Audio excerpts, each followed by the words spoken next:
立于店门口的老者，身高足有2米，比之常人要高上一些，但他却很瘦。这样的身高配上瘦弱的身躯，看上去如同马杆一般。虽然很瘦，但看上去却是精气神十足。老者白发如雪，盘于头顶，且留着长长的胡须，胡须之长已过膝下，但却十分整洁，看得出来这位老者是一个十分注重仪表之人。而他同样是身着圣骨的服饰，拜见不语大人。看到这位老者，那站在白眉大人身旁的几位圣骨长老赶忙对其施以一礼。看得出来这位不语大人在圣骨之内也是有些身份的，只是相比于身旁之人，那白眉却不仅没有对其失礼，反而面露不悦。圣光不语，是念天道人让你来的吧？他还真是不死心啊，该不会这楚风是他的弟子吧？白眉大人不仅直呼其名讳，且那不悦的态度也是表现得十分明显。白眉大人，我来此与念天兄无关，至于念天兄与楚风似乎也并无关系。圣光不语说道，与念天道人无关，整个圣谷谁不知道你与念天道人的关系？他能拿到圣谷客卿长老的身份，可也都是你的功劳。圣光不语，你与谁交往那是你的事，我管不着，但我也要劝你一句，你要记住你的姓氏，更要知道你的身份。念天道人已是越来越无法无天，甚至出言威胁我，叫我不要动这楚风。他此言此行已不是不将我放在眼里这么简单，而是不将我圣谷放在眼里，是不将圣主大人放在眼里。身为圣谷之人，圣光不语，我觉得你应该清楚你的立场。白眉大人此话是歪着嘴说的，那种讽刺旁人都看得出来。白眉大人，我与念天兄的确相识，但是他的言行他自己应该可以负责，倘若他真的冒犯了白眉大人，我相信以白眉大人的性格也不会轻易的放过他。另外念天兄能得到圣主大人亲赐客卿长老的称号，那是念天兄的确帮我圣谷出了力，与我可无关系，我也没有那个面子。圣光不语说道，那你来这里做什么？我若没听错，你刚刚好像是说不让我杀了次子吧？难不成你与他有关系吗？白眉大人指着楚风说道，白眉大人，谷中圣莲树开了。圣光不语说道，圣莲树开了。听闻此话，在场的圣谷长老皆是目露喜色，就连先前还板着脸的白眉大人脸色也是变得柔和，微眯的眼角竟自觉得有笑意涌现。终于还是开了，不枉费梦来小姐与新田他们努力了那么久。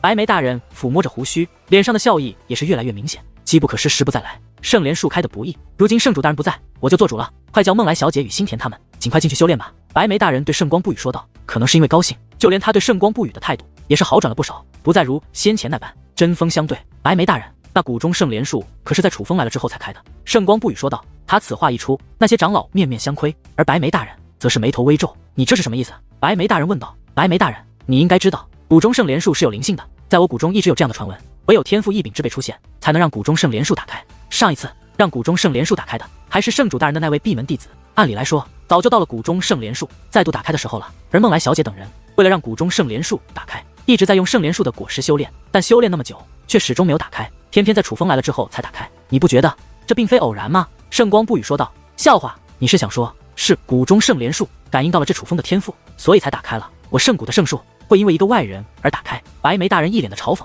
对于白眉大人的反应，圣光不语似乎早有预料，于是他看向其他几位长老，诸位，你们觉得这是巧合吗？呀，听闻此话，那几位长老皆是面露尴尬的苦笑起来。身为圣谷之人，对于这谷中圣莲树他们都很了解，实际上他们也更愿意相信圣光不语的说法，谷中圣莲树很可能是因为楚风开启的，只是他们不敢得罪白眉大人，自然不敢说话。圣光不语，你为了保这楚风还真是煞费苦心。先不说这是不是巧合，就算真的与楚风有关，那又能如何？难道谷中圣莲树开启就不可杀他吗？这是谁规定的？白眉大人问道。若只是正常的开启，倒也无妨，如今谷中圣莲树乃是全面盛开。圣光不语说道。什么全面盛开？听闻这4个字，莫说旁人，就连白眉大人也是大吃一惊。一阵劲风掠过，白眉大人已是不在宫殿之中。见状，圣光不语淡淡一笑，看向了几位长老，好好照看楚风，他若出现3长2短，你们都吃不了兜着走。说完此话，他也是转身掠向殿外。他知道白眉大人去哪了，自然是前往谷中圣莲树所在的地方。只是在圣光不语走后，那几位长老的脸色却是变得异常激动，甚至其中一位身体都开始无法自控地颤抖起来。这该不会真的吗？此子真的如此厉害，能够让谷中圣莲树全面盛开？那位浑身颤抖的长老问道。不语大人，就算想保这个楚风，但也不会撒下这样的慌吧？另外几位说道。想到这里，这几位长老皆是倒吸一口凉气，同一时间将目光落在了楚风的身上。之前的他们还都觉得楚风必然要死，可是现在他们在看楚风，眼中竟涌现出一些忌惮。谷中圣莲树远古之后便已存在，在这圣谷之中已有数万年，而谷中一直有一个说法，唯有天赋绝伦者才能让谷中圣莲树开放。但实际上谷中圣莲树是能够全面盛开的，而那能让谷中圣莲树全面盛开之人，已并非天赋强横那么简单。据传说，唯有能够改变浩瀚修武界格局的存在，才能让谷中圣莲树全面盛开。当然，这么多年来，虽也曾有人让这谷中圣莲树开放，但至于全面盛开，却从未有过。圣谷整体构造真的是一座深谷，只是这座深谷却非常之大，大到这谷中有山川河流、汪洋大海，俨然形成了一个完整的谷中世界。而在这谷中的最中心，有着一棵参天大树。这棵参天大树高达38000米，但说它是树又不太准确，主体是树，可是枝干上面却又开着一朵朵巨大的莲花。莲花总共88朵，每朵直径都长达几千米，不仅散发着浓郁的花香气，还散发着白色的光华。而眼下，这棵参天大树上面的88朵莲花全部绽放开来，这样的景象自古以来还是第一次出现，所以迅速的吸引了大量人群。难道说这是传说中的全面盛开吗？白眉大人、不语大人，这是全面盛开吗？圣谷众人凝望着那谷中圣莲树，惊叹不已。不少人还向圣光白眉与圣光不语进行询问，虽然都有猜测，可毕竟圣光白眉与圣光不语身份特殊，他们说的话更具有分量。诸位，眼见为实，倘若这不是全面盛开，那又要什么样子才是全面盛开呢？圣光不语笑着回应道，而圣光白眉则是一直凝视着那谷中圣莲树，脸上尽是喜忧参半。但眼下根本没人在意圣光白眉是何面容，他们都被这谷中圣莲树全面盛开的景象所震撼到了。毕竟这是传说中的景象啊！梦来小姐和新田小姐，还有初瑶少爷和浩轩少爷，他们果然厉害。我就说，以他们的天赋，尤其是梦来小姐的天赋，怎么可能无法让这谷中圣莲树盛开呢？原来他们不鸣则已一鸣惊人，竟使得谷中圣莲树全面盛开。惊叹喜悦的同时，夸赞的声音也响彻不淡。而夸赞之时，人们也是将目光投向谷中圣莲树下方的4道身影，那是2男2女，男的气宇轩昂，女的更是美若天仙。只看容貌，他们便与常人有别，宛如仙境走出来的一般，气质与气场皆是绝佳。诸位，难道你们就没有发现，虽说谷中圣莲树已经全面盛开，但那结界还未彻底消散吗？就在众人欣喜不已之际，圣光不语的声音却宛如一道瓢泼大雨浇了下来，使得众人顿时变得清醒了不少。这结界怎么还在？正常来说，只要谷中圣莲树开放，结界就会消散啊，怎么全面盛开后，那结界反而还在呢？众人议论纷纷。白眉大人，您要尽快做个决断了。圣光不语则是看向身旁的圣光白眉，将那楚风快点叫醒。若是他能够让那结界消失，且帮助梦来小姐修炼成功，我就饶他一命；如若不然，我必要杀他。圣光白眉是以暗中传音对圣光不语说的此话。楚风小友的伤势我已经看过了，他会醒，但需要时间。若要他尽快苏醒，那就需要借助白眉大人的天庭圣果。圣光天不语说道：“你在说什么？天庭圣果是什么价值？你不清楚吗？”圣光白眉反问道：“其实天庭圣果在天庭圣殿内有着不少，只要能够进入天庭圣殿，再得到它的机会还是很多的。况且就算再珍贵，也只是疗伤用的丹药而已，迟早都要用的。难道一颗天庭圣果还比不上新田小姐他们进入这谷中圣莲树修炼的机会吗？”圣光不语笑眯眯地说道：“圣光不语，你记住我的话，若是这楚风不能顺利完成任务，我必要他性命，谁都拦不住我。”圣光白眉恶狠狠地丢下此话，但同时却也从丹田内取出一个木盒，递给了圣光不语。木盒本身都是一件至宝，而木盒打开，其中躺着的那颗果实更是散发着芳香之气，这香气竟比谷中圣莲树的花香还要好闻。那是一颗白色的果子，鸡蛋大小，上面隐隐间还有着生命的气息，就仿佛它是一道生命体一样。但实际上它并非生命体，只是散发着灵性。多谢白眉大人。圣光不语先是对圣光白眉施以一礼，随后身形一转，便拿着那颗所谓的天庭圣果，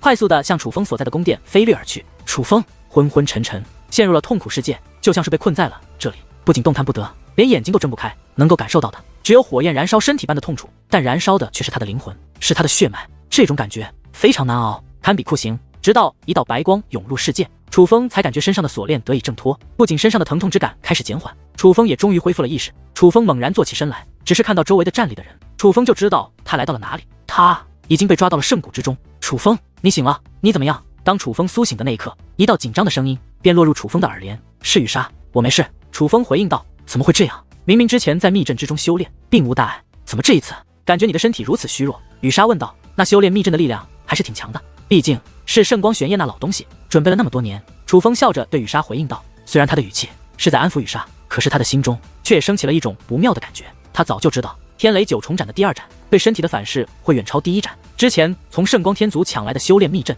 具有极为强大的修复功效，使得他每次修炼结束，身体都能快速治愈。但楚风却还是感受到了反噬的痛苦，所以楚风早就预料到，当他离开修炼密阵，真正的施展出第2斩的时候，他将会落入一种危险的境地。可楚风还是低估了那反噬。楚风感觉自己好像从鬼门关走了一遭，是一种强大的药力将他拉了回来。不语大人，此子怎么愣住了？这个状态他可以吗？就在楚风与雨莎交谈之际，那站在床边的圣谷之人则是向圣光不语询问起来：“楚风小友，感觉怎么样？”圣光不语则是对楚风询问起来：“我没猜错的话，你们救我是想知道我收拾圣光玄烨手段吧？”楚风对圣光不语说道。虽然他知道自己是被圣谷救了，但脸上却并没有一丝感激。而楚风此话一出，圣谷其他人的脸色都是变得有些尴尬，因为楚风说的也是事实。楚风小友，你还真是聪明，既然是聪明人，我就实话实说了，你可以不说，你那手段，但是你现在必须做一件事，这件事若做得漂亮，你可以安然离开；如若不然，恐怕没人帮得了你。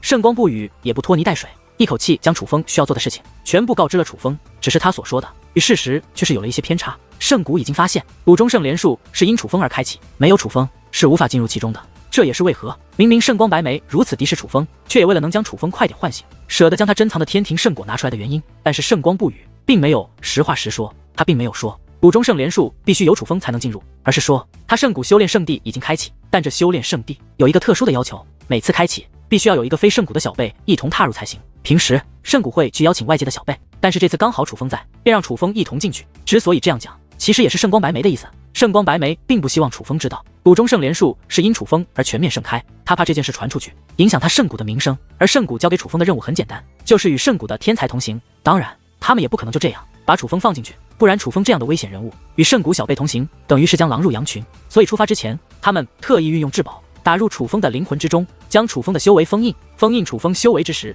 圣光白眉害怕圣光不语手下留情，更是亲自出手。此时圣光白眉手掌按在从楚风胸口处，而楚风不仅面露痛苦，胸口更是散发着诡异的暗紫色光华。可是圣光白眉却是眉头紧皱，不仅仅是他，就连其他圣谷之人也是目光复杂，按下再度议论起来。那散发紫色光华的，便是封印楚风修为的宝物。正常来说，这宝物足以将楚风的修为封印到尊者境，可是眼下楚风的修为停留在9品5尊，便无法继续封印，这是不合常理的，但却恰恰也说明了楚风灵魂的强大，再度说明了楚风异于常人。白眉大人，时间紧迫，这样已是可以了。眼见着圣光白眉还在催动那封印宝物，圣光不语则是忍不住开口，继续下去，他害怕圣光白眉会伤害到楚风。这从楚风此时脸上的痛苦便看得出来，我要如何做，还需要你来吩咐吗？圣光白眉冷冷地看了圣光不语一眼，虽然嘴上不饶人，可是他却也停止了继续催动那宝物。只将我的修为封印到9品至尊吗？看来圣谷之内的后辈也有5尊境的人吗？此时楚风则是调侃起来，楚风洞察力极强，他也清楚圣光白眉如果能够选择，不会只是将他的修为封印在9品至尊，而会将楚风的修为封印到很低的地步。实际上刚刚楚风一直在暗中较劲，抵挡着那至宝的力量，这才导致他的修为封印到9品至尊后便无法继续封印。有没有5尊境又有什么关系？难道你还敢做什么吗？楚风，现在只是给你一个戴罪立功的机会，你不要不懂珍惜。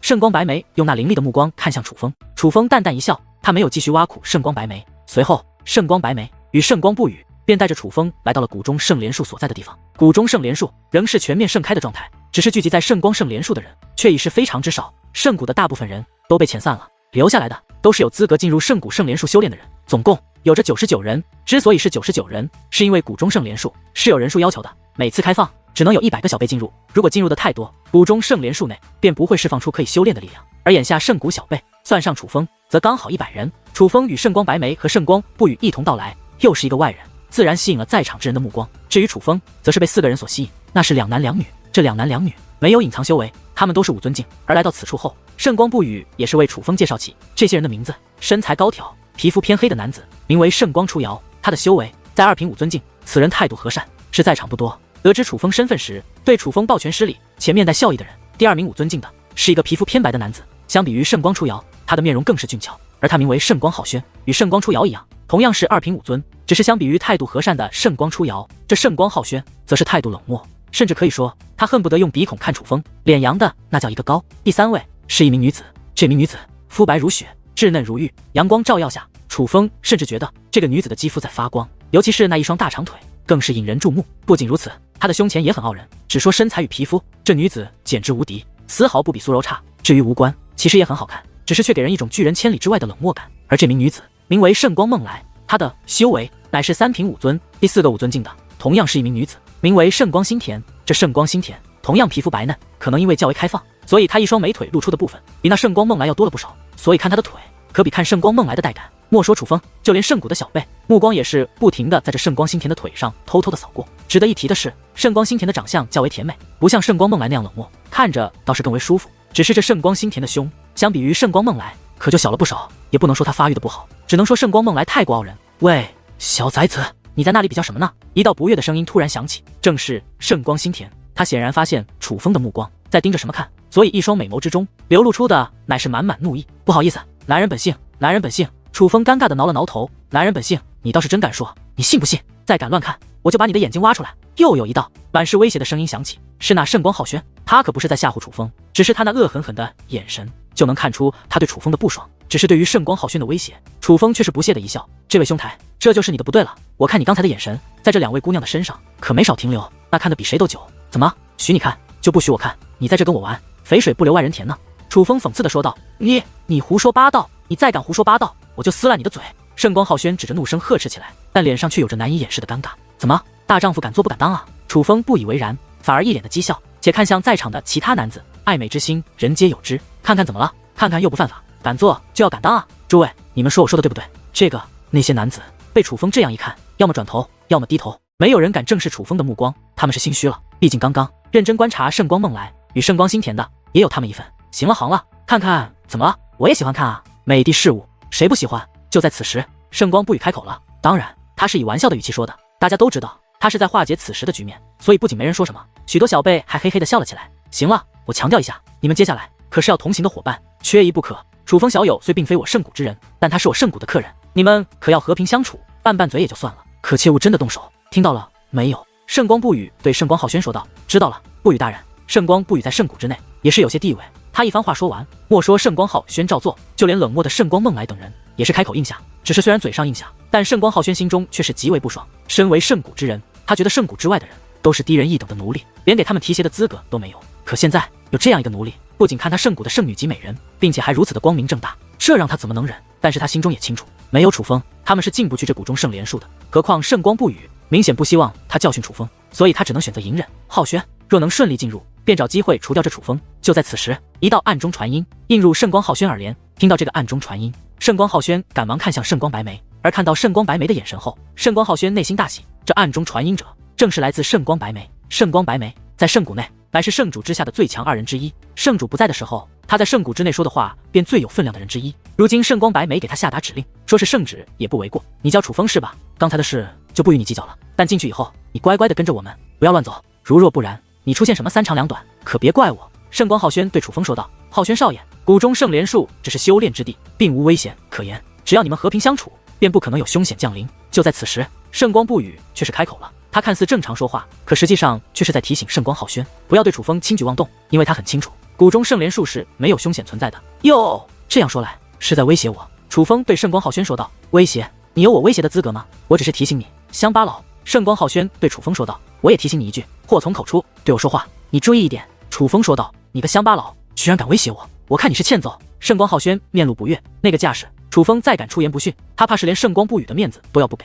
在这里，他就敢对楚风出手。你们是不想修炼了吗？若不想修炼，现在就退出，换别人。忽然，一道冷漠的声音响起，是圣光梦来。虽然他的声音如他看上去一样极为冰冷，可是他的声音却非常的好听。最主要的是，当他开口之后，嚣张的圣光浩轩竟也不敢过多言语。看得出来，相比于圣光不语，这圣光浩轩更怕这位圣光梦来。白眉大人，不语大人，还有嘱咐吗？若是没有，我们便进去了。圣光梦来恭敬地对圣光白眉与圣光不语施以一礼，语气相比于刚刚也是变得温柔了许多。当他的声音变得温柔，居然更加好听了。进去吧。圣光白眉与圣光不语同时说道。随后，楚风等人便一同向谷中圣莲树靠近。此时，圣光不语则是有些紧张。若是楚风能够靠近，谷中圣莲树的结界能够消失，那便说明谷中圣莲树的全面盛开真的是因楚风而起，楚风可以保住性命。但若是楚风靠近，谷中圣莲树的结界并没有消散，那便说明全面盛开与楚风根本毫无关系。那么别说进入谷中圣莲树修炼的机会了，楚风会立刻被圣光白眉带走，接受圣谷内最可怕的酷刑。圣光白眉会以严刑逼供的手段逼楚风说出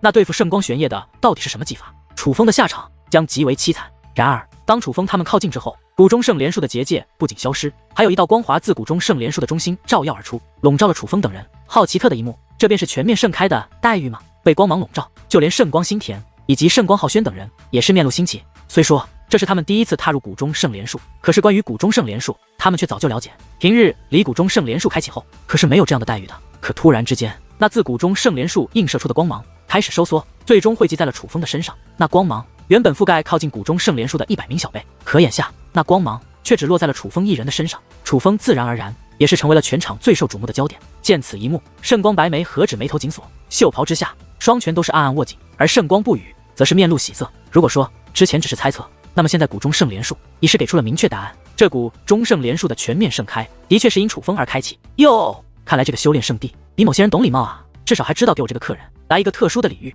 楚风张开双臂，一边享受那光芒的笼罩，一边笑眯眯的开口说这话的时候，特意看了一眼圣光浩轩。圣光浩轩冷哼一声，便向谷中圣莲树内走去。虽然他什么都没说，但谁都看得出来他被气得不轻，但他忍了下来，因为他已经知道有他在，楚风不会活着出来。只要进入谷中圣莲树，有都是对付楚风的机会。至于其他人，也是继续前行。因此谁都没有注意到，当所有小辈转身前行后，楚风却忽然收起了笑容，他的眼中闪过了一抹略显可怕的目光。那种目光就像是猛兽发现了猎物后，猎物又进入了猎杀范围一般。当楚风等小辈靠近那谷中圣莲树时，谷中圣莲树巨大的树身开始舞动起来，如同飓风自其掠过，将其吹得左右摇晃。可明明此处一点风力都是没有，是谷中圣莲树在自身舞动。紧接着，谷中圣莲树所有绽放的莲花一同释放出一缕气焰，88朵莲花所释放的气焰竟各不相同，那气焰相会交融，最终形成了一道巨大的结界门。这道结界门七彩斑斓，美轮美奂。看着这结界门，众小辈原本因楚风被光芒笼罩而有些郁闷的情绪，则是得到了一些缓解。毕竟此次谷中圣莲树可是传说中的全面盛开，他们都非常期待。全面盛开果然不同凡响，他们很清楚这道结界门正是可以进入谷中圣莲树的门，但平日里的结界门可不会像此时这般特别。于是众小辈纷纷踏入结界门，楚风自然也不例外。当众小辈全部踏入谷中圣莲树后，则是数道身影自四面八方出现，又纷纷落到了圣光白眉与圣光不语的身后。这些全部都是圣谷的长老，原来他们并未真的离开，而是利用宝物隐藏了起来。刚刚那落在楚风身上的光束，可有仔细观察，有特别之处吗？圣光白眉问道。回白眉大人，属下已认真观察，并无特别之处，应该只是一种认可，不会赋予楚风特别的力量。属下也观察了，的确没有发现异样。圣谷几位身着戒灵长袍的戒灵师说道。圣光不语，你呢？你可有仔细观察？圣光白眉看向圣光不语，若只论结界之术，其实当今圣谷之内，圣光不语的结界之术乃是最顶尖之一。圣光不语观察的话，肯定比那几位身着戒灵长袍的长老更可靠。放心，我毕竟是圣谷之人，我不可能向着外人。刚刚我也有观察，在我看来，那光束没有问题，但我也不能保证，毕竟谷中圣莲树的力量本就是我们无法参透的。圣光不语说道。这话说的可是够圆润的。圣光白眉冷哼道。我说的乃是事实，白眉大人，你是还不放心吗？你可是运用紫流封印锁封印的楚风修为，你就算不相信我，还不相信紫流封印锁吗？况且我圣谷的那些小辈，无论是天赋还是智慧，可是这么多年来最卓越的一代，就连梦来小姐也在其中，他们不至于连应付一个被封印了修为的楚风都应付不了吧？圣光不语反问道。而听圣光不语这样一说，原本有些担忧的圣光白眉脸色当真好转了一些。那紫流封印锁是非常厉害的宝物，是专门用来封印修为的，并且每把紫流封印锁只能使用一次，只有专门对应的钥匙才可以解开。简单的说，紫流封印锁有很多把，但是每把锁只有一把钥匙可以解开。就比如他给楚风使用了紫流封印锁，他用钥匙解开之后，这紫流封印锁就废了，楚风的修为自然也会恢复。但他若不解开，楚风的修为将永远停留在九品至尊，想提升修为都是不行。因为紫流封印锁不仅仅能够封印修为，还能够阻断修武者对修武意图的感悟，此锁在身，修为将难以增进。此等危险物品也是极为珍贵，因数量有限，在圣谷之内也只会用在重刑犯身上的。正常来说，不该用在楚风身上。也正因为知道楚风有些手段，所以才动用了此物。此物封印楚风修为，楚风的确难以解开，并且就如圣光不语所说，刚刚进入谷中圣莲树的小辈，的确是这么多年来圣谷最卓越的一代，尤其是圣光梦来，各个方面都是极强。对于这些小辈，圣光白眉也是颇具信心，希望梦来小姐他们此次能够的收获满满。悬着的心落下后，圣光白眉开始对此次圣谷众小辈的修炼成果期待起来。楚风已是进入谷中圣莲树内的世界，如果说圣莲树开启的结界门已是美轮美奂，那么若与眼前的景象比，那结界门已是不值一提。这里虽是一个岩洞，但岩洞极为宽阔，只是高度就足有10万米。若是用正常人的视线来观察，一眼望去根本看不到边际。而就是这样一个辽阔的岩洞世界，则是遍布花草树木，且种类极多。最主要的是，无论是高达1000米的参天大树，还是不足1尺的杂草，全部闪烁着光华，而且光华的颜色还不一样。一棵倒也罢了，这么多散发光芒的植物出现在一起，当真是美轮美奂，壮观至极。可是进入此处后，圣光梦来等人却是面色凝重，一点也开心不起来。以他们的视线可以看到极远的距离，原本看似无边无际的世界，在他们的眼中也出现了尽头。南侧、北侧、东侧都有尽头，唯有西侧没有。正常来说，西侧便是他们要前行的方向，可在西侧却有一道散发光芒的瀑布，那并非真正的瀑布，而是一道光华，光华如水流一般流动，如瀑布一般倾洒而下，十分壮观。而它也如结界一般，封锁住了楚风等小辈前行的道路。若只是这样一道光芒瀑布，倒也不足为惧，可那道光芒瀑布却偏偏散发着一缕气息，那气息与威压相近，是一股极其危险的气息，让他们不敢贸然靠近。而这样的景象是以往从未出现过的。就如圣光不语所言，谷中圣莲树内只是修炼之地，并无凶险存在，但那只是以往的谷中圣莲树。此时的谷中圣莲树内与以往他们圣谷先辈所见过的则是全然不同，只是那光芒瀑布便是一道凶险的存在。梦来，那到底是什么？圣光出瑶对圣光梦来问道。而其他小辈也是看向圣光梦来，别看圣光叫梦来，是一个女子，但在他们这群小辈之中却更受信任，乃是他们之中的主心骨。看不出来，但那危险的气息不像是假的。圣光梦来说道，自从进入此地，他根本没有怎么观察周围，第一时间就那光芒瀑布，但实在是看不透，可能只是吓唬我们的，让我试探一下。圣光浩轩说话间便酝酿武技，准备用武技试探那阻挡了去路的光芒瀑布。对此行为倒也没人阻拦，这种情况下只能投石问路，试探一番了。可就在圣光浩轩准备出手之际，楚风的声音却忽然响起，我劝你一句，你千万不要靠近那瀑布，也不要对他发动攻势，否则那瀑布内的力量会反扑而出，会杀了你们的。楚风这一说话，圣谷小辈也是纷纷看向楚风，可是这一看不要紧，他们惊愕地发现楚风的身上竟然闪烁着淡淡的光芒，那光芒与先前在外面时谷中圣莲树笼罩楚风的光芒很像，就连气息也是非常相近，就像是残留下来的。再加上此处的花草树木也都散发着微微光华，楚风与此地景象简直完美相融，就好像楚风本就属于此处，根本不像是外来者。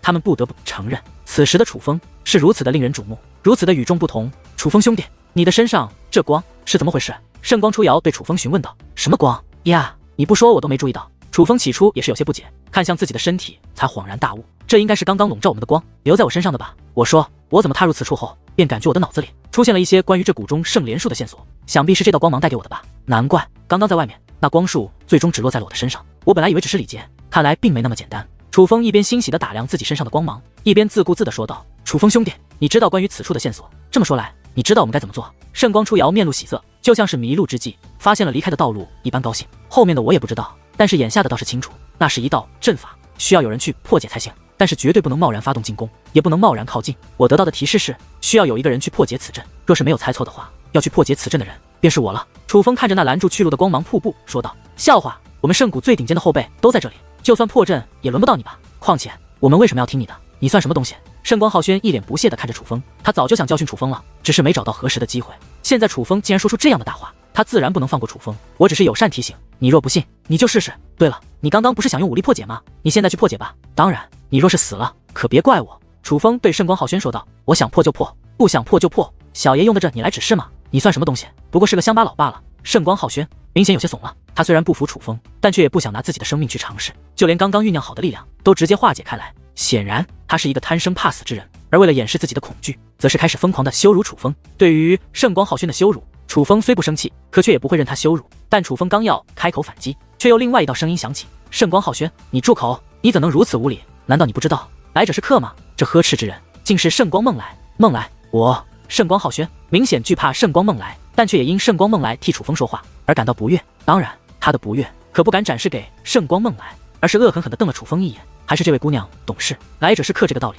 我看你们许多人都应该学习一下。楚风看出来圣光浩轩很在乎圣光梦来，应该是对这圣光梦来有特别的想法，于是此话说完，故意走向圣光梦来。这位姑娘叫圣光梦来对吗？在下楚风，幸会幸会。楚风公子，叫我梦来即可。我圣谷之人，久不出世，与谷外之人接触较少，不太懂得人情世故，还请见谅。圣光梦来也是客气地对楚风说道。不得不说，这个丫头还真是冰冷气质十足，哪怕她的话语明明是客套之词，可是给人的感觉却仍是有些距离。可哪怕如此，眼见着平日里不爱言语的圣光梦来竟这样与楚风交谈，那圣光浩轩果然是气得眼睛都快掉了出来。无碍，我向来不与没文化的人计较。梦来姑娘，你身上好香啊，这就是传说中的体香吗？楚风注意到圣光浩轩那生气的样子，说话间不由得向圣光梦来更靠近了一些。只是听楚风这样说话，圣光梦来脸色微微一僵，但很快那种不悦便从其脸上消失。楚风公子，你刚刚说若要破解此阵，需要你来，你确定吗？若是你有可靠提示，倒是可以一试；如若不然，我们还是一起想办法，莫要盲目尝试。毕竟此行目的乃是为了历练，我希望我们都能安然的从这里出去。圣光梦来说道。梦来姑娘，那提示的内容告诉我，这光芒瀑布是很危险的阵法，而若要破解此阵，只能一个人。显而易见，应该破解此阵的人就非我莫属了。楚风摊了摊手，故意彰显了一下他身上的光芒。那便有劳楚风公子。圣光梦来说道。对了，梦来姑娘，我有一个不情之请。楚风忽然说道。楚风公子请说。圣光梦来说道。其实破解此阵的确具有一定危险性，只是天意叫我去，我不得不去。可是我楚风活了这么多年，还从来没被好看的姑娘抱过，若是真的就这样死了，那我以后可能也没有机会了。所以话到此处，楚风有些娇羞地看向圣光梦来。只是听闻此话，圣光梦来不仅眉头微皱，脸色也顿时变了，不仅没有回答，反而立刻躲开了楚风的目光。而与此同时，一道道不悦的目光同时落在了楚风的身上。感受到这目光，楚风也意识到自己似乎闯祸了。这圣光梦来似乎不只是圣光浩轩的一个人的女神。楚风，我看你是找死吧！你丫的哪来的雄心豹子胆，居然想占梦来的便宜？你知道他是谁吗？至于圣光浩轩，更是直接破口大骂，任谁都听得出来楚风是要占圣光梦来的便宜啊！楚风其实不是好色之人，他对圣光梦来也没有那种想法，他就是看圣光浩轩不爽，故意想气圣光浩轩，这比直接教训圣光浩轩爽多了。毕竟往往最能让男人愤怒的就是女人，而正常来说，这种情况下，楚风的这种要求也不是很过分，一般人顾全大局都会答应。但是看到圣光梦来那冷漠的表情，楚风知道这个姑娘的确有些不同，而再看看其他人的反应，楚风觉得自己这个计划是难以实现了。可突然之间，一阵香气扑面而来，与此同时，一阵柔软也是落入怀中。定睛一看，一个面容极为甜美的姑娘已是抱住了楚风。此人虽不是圣光梦来，但却是除了圣光梦来外另外一个小美女，她乃是圣光心田。好了，快去吧。圣光心田抱了楚风一下，便立刻从楚风怀中退去，而从他那平淡的语气也能看出，他对楚风没有任何想法，单纯的只是满足楚风一个心愿罢了。甚至从他的语气和眼神还能发现，他不仅对楚风没想法，反而有些嫌弃楚风。心田，你怎么能让这个家伙？可突然间，一阵极为恼怒的声音响起，是那圣光浩轩。看圣光浩轩那双眼喷火、咬牙切齿的模样，楚风恍然大悟，原来这圣光浩轩不仅对圣光梦来有意思，对这圣光心田也有意思。想到这里，楚风则是看向圣光心田。心田姑娘，其实我还没亲过像你这么好看的姑娘，若是可以的话，那我真是死而无憾了。行了，别蹬鼻子上脸，本姑娘长这么大还没被男人亲过呢。至于你，更是想都别想，本姑娘抱一下你，已是你10辈子修来的福分。你现在马上立刻去给本姑娘破阵，要不然本姑娘现在就让你死。圣光心田说话间，何止面露不悦，更是释放出了杀意。三品武尊的气息身在此处，简直所向披靡。除非圣光梦来阻拦，否则怕是没人能够救得了楚风。别，开个玩笑嘛，我这就去。楚风说话间，便直接跑向了那光芒瀑布。只是来到光芒瀑布后，楚风却又立刻停了下来，捏动法诀，又深吸一口气，才进入光芒瀑布。进入光芒瀑布，楚风的脸庞顿时变得扭曲，连双腿都是无法自控的抖动着。他仿佛承受着巨大的压迫，连站都站不稳，只得立刻盘坐了下来。坐下后，便闭上双目，双手捏动法诀。可是脸上那痛苦的表情，说明楚风仍在承受着巨大的压力。梦来姐姐，这楚风的法诀怎么有点特别？圣光心田来到圣光梦来后，低声问道。是有些特别。圣光梦来盯着楚风捏动的法诀，美眸转动，似乎在思考着什么。出瑶兄，梦来，心田，依我看就不该听信这楚风的，这家伙怎么可能比我们更了解这谷中圣莲术呢？尤其是心田，你怎么就？你是什么身份？而那楚风不过是一个乡巴佬，你怎么能对他投怀送抱呢？你这若是让你爷爷知道，他肯定会怪你的。圣光浩轩喋喋不休，他表面不服楚风，可实际上吃醋的味道更重。抱一下怎么了？我不抱他，难道让梦来姐姐抱他吗？况且你现在说这些干嘛？刚刚你不也是怕了？你若是不怕，你干嘛不直接出手试探，或者进去破阵？圣光心田鄙夷的看着圣光浩轩，圣光浩轩还想解释，可还没说话，圣光心田便不耐烦的说道：行了，别解释了，怕了就怕了，没人怪你什么，但是你少在这里马后炮，烦不烦？心田，你怎么这么看我呀？我像是贪生怕死的人吗？我只是怕连累你们。圣光浩轩一脸的委屈，拼命的解释，只是圣光心田却根本不买账，这该死的楚风。于是他将所有的愤怒与不爽都看向了楚风，让你得意一回，等你破开此阵没了利用价值，看我怎么收拾你。圣光浩轩暗暗发狠的同时，心中已经想好要如何折磨楚风。不对，可突然那圣光梦来脸色大变，梦来姐姐哪里不对？见状，圣光心田赶忙问道。可还不待圣光梦来开口，楚风所在的方向却已是有了极大变化，那光芒瀑布竟化作一股力量，开始向楚风体内疯狂涌去。眨眼间，奔流不息的光芒瀑布全部进入了楚风体内。至此，光芒瀑布后面的场景也是浮现而出，众人看得一清二楚。那里并没有继续前行的道路，反而也是被封闭了起来。只是在那边却有着2个巨大的水池，一个水池为蓝色，散发着阵阵清香，而另外一个水池则是为黄色，散发着阵阵恶臭，看上去就像是粪坑一般，令人感到恶心。好了，解决了，诸位，我们继续前行吧。楚风站起身来，便继续前行，直到那2个水池旁，这才停了下来。楚风兄弟，我们继续前行，是要跳入这水池之中吗？圣光初瑶走上前来，对楚风问道，而其他人也是纷纷上前询问。询问之时，脸上还有着几分担忧，因为这水池内皆是有着一道漩涡，那漩涡具备着不小的力量，没有落入水池还好，若是落入水池之中，恐怕难以挣脱那漩涡的力量，只能随波逐流。若是这水池真的是必走之路倒也罢了，可若是危险之地，岂不是性命不保？对，跳进去才能继续前行。楚风说道。楚风公子，事到如今，你还不说实话吗？可就在此时，圣光梦来却开口了。如果说先前的他对楚风说话还十分客气且具有礼貌的话，那么此时他的语气则是充斥着一些怒意。他此话一出，其他人也是意识到情况不对，纷纷警觉地看向楚风。可楚风却是颇为淡定，不仅不慌不忙，反而面带淡淡笑意。梦来姑娘，你此话何意？楚风问道。我已经仔细观察了，你刚刚在那光芒瀑布中所捏动的法诀是进行了伪装的，看似是寻常的破解法诀，实际上是修炼法诀。你刚刚根本不是在破阵，而是在修炼。那光芒瀑布根本不是危险之地，而是可以用来修炼之地。你欺骗了我们！圣光梦来说道。什么？这个乡巴佬敢骗我们？听闻此话，圣光浩轩等人顿时面露怒容。楚风兄弟，这该不会是真的吧？就连那圣光初瑶也是难以置信的看向楚风。抱歉了，初瑶兄，可能有点让你失望。梦来小姐说的是对的，那光芒瀑布的确不是什么凶险之地，它散发的气息不过是用来吓唬人的罢了。只要是有胆量人敢靠近它，就会知道它到底是什么样的存在。所以我的确是欺骗了你们。对此，楚风倒也没有隐瞒，而是如实说道。只是他说此话的时候，没有一点羞愧，反而一副理所当然。你这……而楚风的坦诚，自然并没有得到众人的宽恕，几乎所有人都是面露怒容，甚至有人面露杀机。你这乡巴佬，竟敢欺骗我们，我宰了你！而那圣光浩轩就像是终于找到了机会一样，他探手一抓，无数道武力利爪密密麻麻地向楚风攻了过去。这是武技，但是他却收了力道，不足以要楚风性命。可若是击中，楚风将会面目全非，身负重创，且承受极大的痛楚。圣光浩轩是故意的，他对楚风早就怨念重重，虽然杀心早起，但却不会让楚风痛快的死去。他要狠狠地折磨楚风。可面对圣光浩轩的攻势，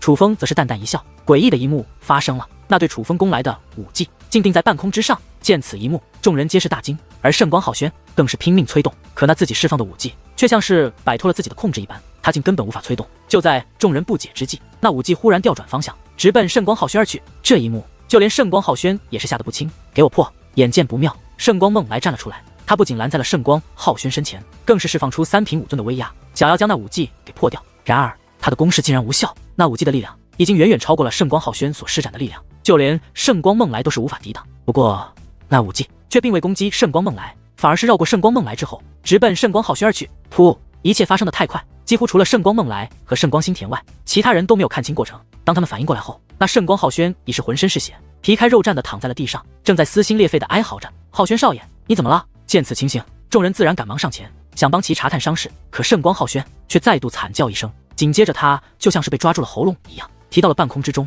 而凡是靠近之人，都会被无形的力量阻隔，根本无法靠近圣光浩轩。怎么会这样？梦来小姐、心田小姐、初瑶少爷，这是怎么了？这一切太过诡异，哪怕圣谷的众位天才小辈也是害怕了。圣光浩轩明明被提到了半空，可却看不到任何物体，这让他们感到恐惧。楚风，是你！圣光梦来第一时间将目光投向楚风。楚风，而圣光初瑶则是有些意外。根据他的了解，楚风不可能对他们造成威胁才是，还是梦来小姐聪明。楚风淡淡一笑，随后看向圣光浩轩：“我告诉过你了，祸从口出，你可真是不听劝，今日必须让你尝尝记性。”话罢，楚风眼中闪过一抹粉色，下一刻就像是有压力自圣光浩轩体内涌现一般，大量的鲜血开始自其体内喷涌而出，而圣光浩轩的惨叫更是凄惨。楚风兄弟，住手！住手啊！咱们有话好好说。见状，圣光初瑶赶忙开口求情：“既然初瑶兄说话了，这个面子我当然要给。”楚风说完此话，大袖一挥，那圣光浩轩便扑通一声被丢进了散发恶臭的池子之中，直接被池内的漩涡卷走了。楚风兄弟，你……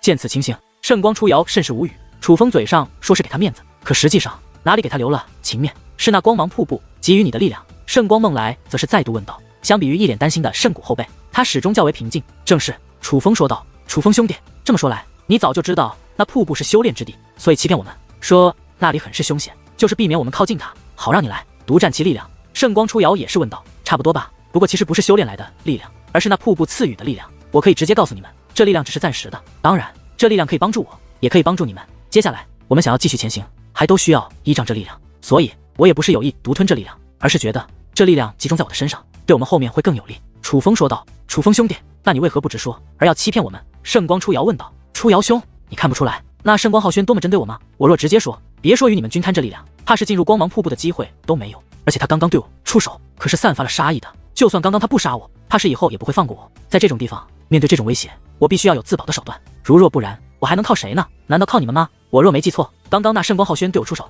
你们好像没有一个人有出手阻拦的意思吧？楚风面带冷笑的反问道。而他此话一出，众人哑口无言。可是刚刚你身上散发的光芒又是怎么回事？你不是被谷中圣莲术选中的人吗？圣光初瑶又问道。那个很简单，是我为了让你们相信我，自己用结界之术伪造的。你看，楚风说话间，那光芒再度涌现，但很快又消失，紧接着又出现，随后又立刻消失，完全就受楚风控制。你这……圣光初瑶十分无奈，他有些恼怒，可却也十分无奈。虽然被楚风所欺骗，让他感到愤怒，可楚风若不说，他却也根本看不出破绽。楚风，我觉得圣光浩轩说的也对，你还真是吃了雄心豹子胆。就在此时，那圣光心田也是开口。此话怎讲？楚风不以为然地问道。你可知道你刚刚丢到那池子中的是谁？圣光心田说道。他不是叫圣光浩轩吗？难道另有其名？楚风问道。楚风，你是在装傻充愣吗？他的确叫圣光浩轩，可他乃是我圣谷之人，他的身份不是你能动的。你在这里面获得了力量，的确能保得住你，但能保得住你一时，能保得住你一世吗？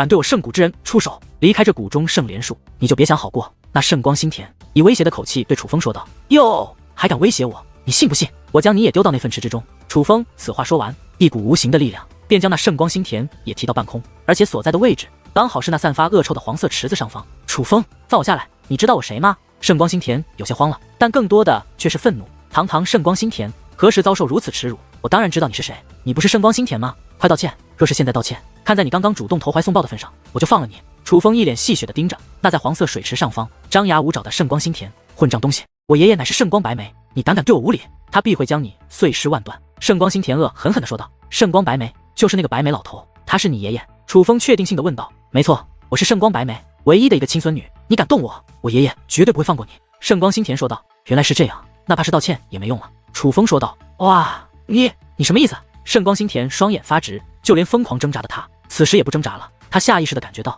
似乎情况不妙。我的意思是，本来我是逗逗你，没打算真的将你丢下去，但你既然是那白眉老头的孙女，那就给我下去吧。话罢，只听扑通一声，那圣光心田也被丢到了黄色池子之中。谷中圣莲树在楚风等小辈进去没多久，便绽放起了一层光华，那光芒让圣光白眉以及圣谷众位长老皆是欣喜不已，因为这是谷中圣莲树从未有过的光华，再加上那光华十分柔和，让他们觉得梦来小姐等人必然是修炼的极为顺利，真的是全面盛开啊！梦来小姐还真是不同凡响。可突然，一道老者爽朗的笑声打破了众人沉溺的喜悦，顺势观望，众位长老更是大喜，除了圣光白眉，几乎所有人都迎了上去。那来者乃是一老一少两名男子，年轻那位青年身材很瘦，但长相还算英俊，只是却有些邪魅之气，皮肤很白，白的缺少了一些血色，虽然好看，但却也有点吓人，就好像不是阳间的人。而那名老者一头白发，却如同雄狮的鬃毛一样浓密而蓬松，再加上老者剑眉倒竖，目光凶悍，一眼望去还以为他是尸妖修炼成人。老者不仅身材高大，更是十分魁梧，那青年身高已有2米有余，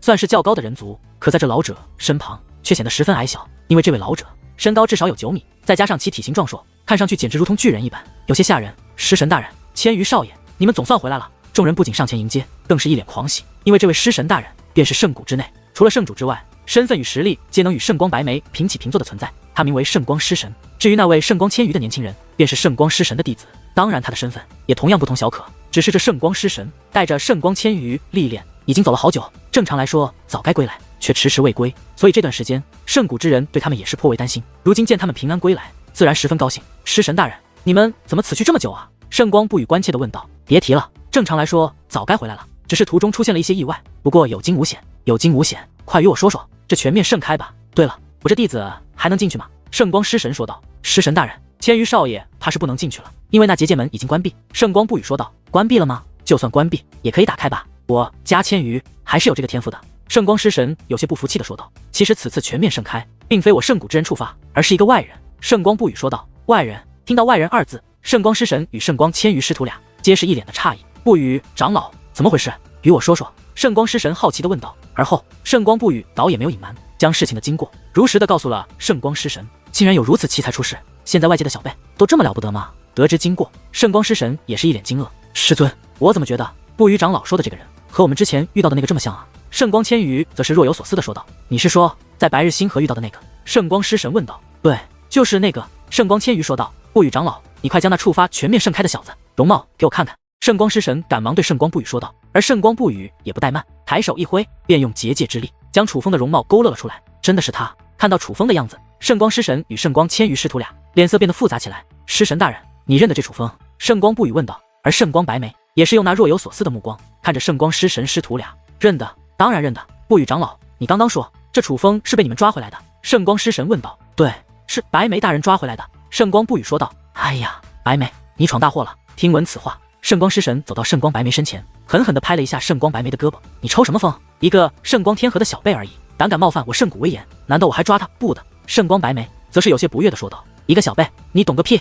这小子身后可是有极为利奥的家伙撑腰。随后圣光尸神便将他们师徒俩遇到楚风后所遭遇的事情告知了圣光不语与圣光白眉等人。听闻圣光尸神的讲述，莫说其他长老，就连圣光不语也是有些意外。他虽猜到楚风身后会有人撑腰，但却没有想到那撑腰之人竟如此利奥的，就连圣光尸神这种人物在其面前也是不值一提。而其他长老更是神色不安，唯有圣光白眉还较为淡定，甚至用那狐疑的目光看着圣光尸神和圣光不语。圣光不语，你有点本事啊，为了保这楚风，居然连圣光尸神都被你说服了。不过想保这楚风，大可以明说，何必对我撒谎？圣光白眉并不相信圣光尸神所言，反而是觉得是圣光不语为了保楚风与圣光尸神勾结，让圣光尸神编下的谎言。圣光白眉，你脑子坏了？老夫会说这种谎话吗？老夫是为了圣谷考虑，可不是为你考虑。你若是冥顽不灵，就赶紧退出圣谷吧，莫要连累我。圣谷，圣光尸神对圣光白眉说道。别人怕圣光白眉，可是他却不怕。就算你说的是真的又如何？我圣谷有圣主大人坐镇，会惧怕一个外人吗？圣光白眉依旧不以为然。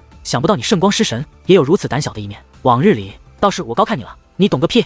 圣光尸神恶狠狠地咒骂道。而圣光白眉也是轻蔑一笑，鄙夷地看着圣光尸神。白眉大人，不好了！可就在此时，多位身着戒灵长袍且头戴特殊斗笠的长老同时飞掠而来。看到这几位长老，就连圣光白眉也变得紧张起来。这些长老在圣谷之内可是肩负要职，当他们说出大事不好这4个字的时候，可能真的是有大事发生。怎么了？发生何事？圣光白眉与圣光尸神同时问道。下一刻，那些长老已是飞掠到近前，整齐地跪在地上，而靠近之后，更是能够看到他们脸上那浓郁的恐惧和不安，就连施礼之时，双手都在剧烈的颤抖。白眉大人，尸神大人，大事不好了，有强敌来犯，必须尽快通知圣主大人。那些长老说道。什么？听闻此话，众人皆是大惊。是何人来犯？来犯者现在何处？圣光白眉、圣光尸神以及在场的所有人都是进入备战状态，紧张的凝望四周。这些长老的话实在是让他们胆战心惊。圣主闭关，贸然打扰可是会导致圣主闭关失败的，除非关乎圣谷存亡，谁敢贸然打扰？这些长老负责看守圣谷的守护结界，修为与结界之术都很强横，他们自然也知道圣主闭关时不可贸然打扰。可他们身为守护结界看守者，比任何人都清楚闯入者的实力。既然他们已开口就说要通知圣主，那足以说明那闯入者是圣光白眉与圣光尸神都难以抗衡的。白眉大人，尸神大人，不知是何人来犯，也不知来犯者现在何处。那几位负责看守守护结界的长老说道。在说什么胡话？不知来犯者是谁，也不知来犯者身在何处，却一开口就说有强敌来犯，还要请圣主大人出山，你们是疯了吗？圣光白眉顿时大怒，他觉得这种事情是不能乱说的。白眉大人，尸神大人，事关重大，属下不敢欺瞒，诸位大人，你们随属下来一下吧。那几位守护结界的长老说道。带路。圣光白眉此话一出，那几位守护结界的长老便立刻带路，而圣光白眉、圣光尸神以及圣光不语等一众长老都是跟着这几位守护结界的长老来到了一座古塔面前。这座古塔通体金色，如黄金打造，可散发的气息却十分强大。这古塔蕴藏着极为强大的结界之力，进入金色古塔之内，其中更是遍布复杂的结界阵法图。白眉大人、尸神大人、不语大人，你们看，并非属下欺瞒，而是真的有人闯入，此人实力极强，除圣主大人，我圣谷之内怕是无人能挡。那些守护结界的长老指着古塔一面墙壁上复杂的结界阵法图说道。那阵法图并非是寻常的结界阵，而是记载着阵法运转的过程。闯入者已是近来有些时间，为何才来禀告？圣光不语凝声问道。就连向来和善的他此时也是动怒了。这结界阵法图较为复杂，其实除了他之外，其他人倒也不会这么短的时间内就看得清楚。不语大人，是属下大意了，本以为有擅入者进入大阵便会发出警钟，所以并没有时刻观察阵法图，属下是万万没想到此人竟如此厉害，避开了守护阵法警钟之力。若非阵法图有记录，怕是难以发现此人。那几位守护结界的长老赶忙跪在了地上。不语长老，到底是怎么回事？真的有擅闯者进入？圣光白眉对圣光不语问道。他短时间内看不懂阵法图，所以只能求教圣光不语。可能因为底气不足，向来直呼圣光不语名讳的他，此时也是对圣光不语用了长老这种尊称。对，而且实力在我等之上，除了圣主大人，的确难有人能够抗衡。不过此人迟迟没有现身，似乎并无敌意，我已经有了一些猜测，待我再确认一下。圣光不语此话说完，便继续观察那阵法图，而守护结界的长老也跟随圣光不语认真观察起来。而一番观察之后，圣光不语终于收回目光，同时更是长舒了一口气。此时他脸上虽仍有担忧，可是那种忧色已是减少了许多。不语长老可看出什么？圣光白眉与圣光尸神同时问道。白眉长老，尸神大人所言极是，你呀摊上大事了。圣光不语对圣光白眉说道。这与我有何关系？圣光白眉有些不解地问道。你仔细看这里，再看这里，这是那位闯入者进入此处的时间，他手段很高超，避开了守护结界，所以警钟才会响起。若非阵法图，也很难确定有非我圣谷之人闯入。而你仔细看看这个时间点，这刚好是你带着楚风回到圣谷的时间，说明这位是跟随楚风与你一同进入我圣谷的。圣光不语说道。你的意思是说，始终有人暗中保护那楚风，他见我将楚风抓走，便一直跟踪于我，并且一直跟到了我圣谷之内。圣光白眉说道。对，我猜测多半就是如此。圣光不语说道。还猜测什么？这就是事实，我都遇到过。那保护楚风的存在，这还需要猜吗？圣光白眉，依我看，你赶紧自裁认罪吧，莫要因为你的决断失误而让我圣谷招惹大敌。圣光尸神更是指着圣光白眉斥责起来。而此时圣光白眉的脸色也是变得极为难看，豆大的冷汗自其脸上浮现而出。真是如此吗？不语长老，你能够确定那位是跟着我和楚风一同进入圣谷的？圣光白眉又问道。千真万确。圣光不语此话说完，又看向那几位守护结界的长老，几位长老，你们难道看不出来吗？不语大人，属下愚钝，不如不语大人观察的仔细，但刚刚也有发现，不语大人所言极是，那位闯入者的确是与白眉大人一同进入的。那几位守护结界的长老说道：糟了，这下真是糟了，老夫闯下大祸了。圣光白眉如受重创，身形竟倒退数步，差点瘫倒在地。好了，尸神大人，不要吓唬白眉大人了。圣光不语看到圣光白眉这样，也是有些于心不忍，毕竟是同族族人，他还是第一次看到圣光白眉被吓成这个样子。他应该不是担心自己安危，而是害怕自己的决断，而害了整个圣谷。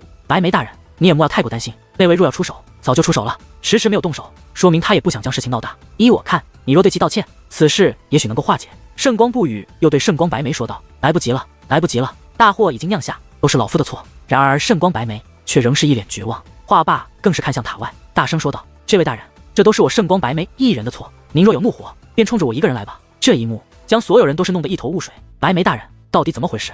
难道你还做了什么见不得光的事吗？圣光不语率先反应过来，对其问道：我先前暗中传音于圣光浩轩，我叫他在谷中圣莲树之内除掉楚风，那楚风安排是无法活着出来了。圣光白眉这番话都是带着哭腔说的，而话语之中也是充斥着无尽的悔恨。你真是糊涂至极！听闻此话，刚刚还安抚圣光白眉的圣光不语顿时大怒，气得咬牙切齿。若不是对方是圣光白眉，他怕是会直接对其出手。圣光白眉，你这愚蠢的老东西，你这是将我圣谷往火堆里推啊！倘若那位真的发怒，别说你一条命，怕是我圣谷这么多命都要陨灭于此。而圣光尸神更是气得直接破口大骂。至于其他人，此时也是愣在原地，他们都是圣谷之内有头有脸的人物，随便一个出去，圣光玄烨都要对他们毕恭毕敬，摇尾乞怜。可是眼下从未有过的恐惧已是涌现于他们的脸上，毕竟刚刚圣光不语他们已经说得很清楚了，这位闯入者实力极强，除非圣主，否则难以抗衡。而先前圣光尸神所说，恐怕圣主大人都未必是那位的对手，而眼下那样可怕的存在就在圣谷之内，这叫他们怎能不慌？与此同时，